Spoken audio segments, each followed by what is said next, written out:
The destruction of Sodom. When the two angels reached Sodom in the evening, Lot was sitting at the gate of Sodom. As soon as Lot saw them, he stood up to greet them and bowed to the ground. My lords, he said, please come down to your servant's house to stay the night and watch for peace. Then you can make an early start on your journey. No, they said, we shall spend the night in the spirit. But he praised them so much that they went home with him and entered his house. He prepared a meal for them, baking unleavened bread, and they had supper. They had not gone to bed when the house was surrounded by the townspeople. The men of Sodom, both young and old, like people without exception. Calling out to Lot, they said, where are the men who came to you tonight? Send them out to us so that we can have intercourse with them.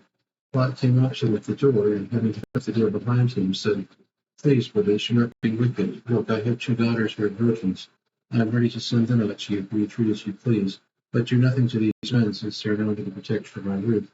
But they retorted, stand back, the sword came here as a horn, and now he wants to play the judge. Now we shall treat you worse than them. Then they forced Lot back and moved forward to break down the door. But the men reached out, pulled Lot back into the house with them, and shut the door. And they dazzled those who were at the door of the house, with a blinding light, so that they could not find the doorway. The men said to Lot, have you anyone else here, your sons, your daughters, and all your people in the city? Take them away, for we are about to destroy this place, since the outcries of Yahweh against those images has grown so loud that Yahweh has sent us to destroy it.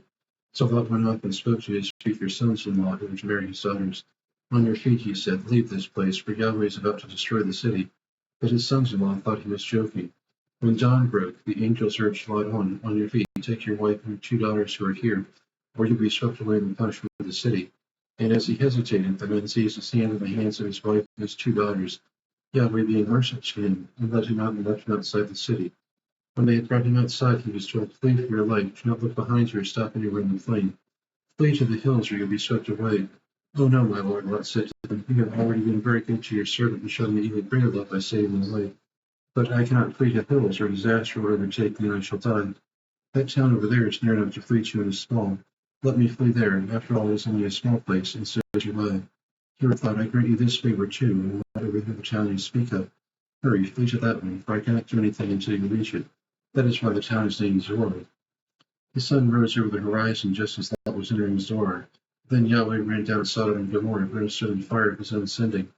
He overthrew those cities and the whole plain, with all the people living in the cities, and everything that grew there. But Lot's wife looked back and was turned into a pillar of salt.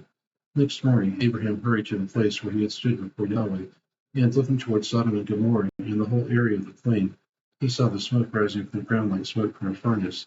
Thus it was that when God destroyed the cities of the plain, he did not forget Abraham to rescue Lot from the midst of their overthrow, when he overthrew the cities where Lot was living.